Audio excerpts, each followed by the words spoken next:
여러분은 손발이 차면 몸이 찬 사람이라는 생각이 드세요? 아니면 손발만 찬 사람이라는 생각이 드세요?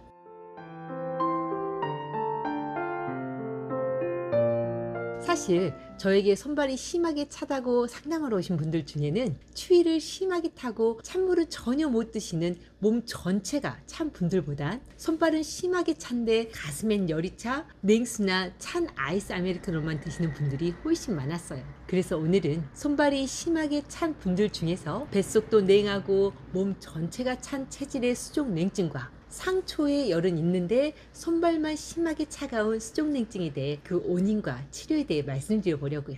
첫째로 손발뿐 아니라 몸 전체가 냉한 체질은 보기에도 추위를 많이 타고 얼굴도 하얗고 창백한 경우가 많아요. 그리고 이런 경우 대개는 우리 인체에서 태양과 같은 역할을 하는 심장의 양기가 부족하고 약하게 타고났다 말할 수 있지요. 따라서 이런 체질에서 수족냉증을 근원적으로 치료하려면 오장육부, 특히 심장과 폐의 양기를 보강하는 약초들이 꼭 필요해요. 가령 인삼이나 홍삼, 황기나 만상 같은 약초들이요.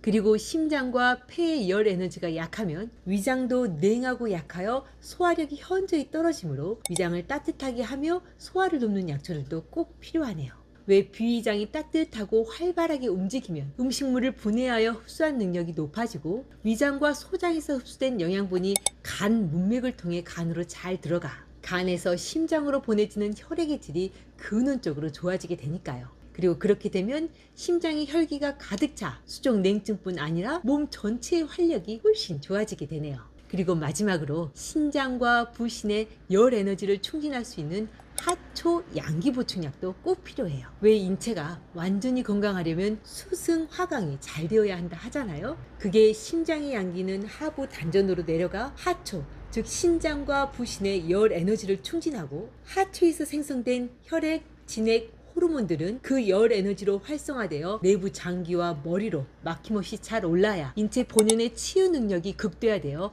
건강을 오랫동안 유지할 수 있다는 뜻인 거고요. 따라서 심장의 열 에너지가 현저히 부족하고 약하면 수승화강 작용에 의해 현저히 약한 열 에너지가 하복부와 단전으로 내려가게 되므로 하초 단전의 양기도 현저히 부족해져 하복부와 하체가 차고 냉하게 되어요. 그래서 뱃속도 냉하고 손발도 많이 찬 체질에서 하초, 즉 하복강부와 부신을 따뜻하게 해주는 하초 양기 보충제가 필요한 거고요. 그리고 그런 냉한 체질에서 한약이 아닌 한방 과립으로 도움을 드릴 수 있는 게 비비탄과 보중익기탄이네요. 손발 끝으로 혈액순환을 더 촉진하기 위해 당귀수산을 보조적으로 더할 수도 있고요.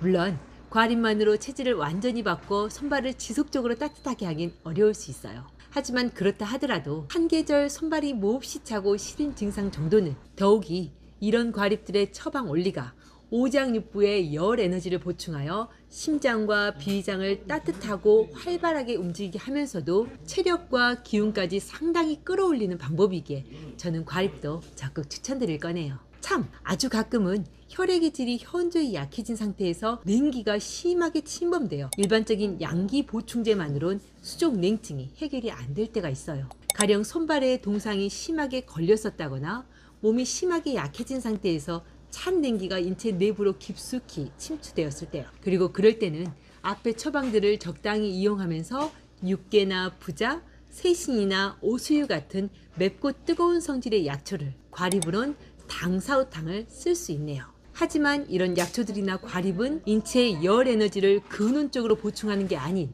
그 맵고 뜨거운 열기로 냉기를 밀어내는 원리라 효과가 아주 뛰어나다 하더라도 절대 오래 사용해서는 안 돼요. 왜 이런 약초들을 오래 사용하게 되면 마치 냄비에 강한 불을 오랫동안 가하면 냄비 자체가 손상되듯 내부 장기가 이런 약초들에 의해 진액이 마르고 손상되어 오장육부, 특히 신장의 진액이 말라 신장이 나빠질 수도 있으니까요. 그래서 이렇게 심하게 맵고 뜨거운 성질의 약초들은 사용하더라도 3일에서 5일 정도만 짧게 써야 하네요. 좀 더 오래 써야 할 상황이라면 하초 신장의 양기와 진액을 보충하는 약초들과 함께 써야 하고요. 금방 끝날 줄 알았는데 이야기가 너무 길어졌네요. 오늘은 손발이 몹시 찬데 심장의 열 에너지가 약해 오장육부의 기능이 허약해져 오는 수족냉증에 대해 그 원인과 치료에 대해 말씀드렸어요. 다음 시간엔 속열이 있어 아이스 아메리카노를 찾는 하지만 손발은 몹시 찬 수족냉증에 대해 그 원인과 치료에 대해 이야기 나눠볼게요. 오늘도 복을 부르는 감사한 하루 보내시고요. 그럼 다음 시간에 다시 만나요.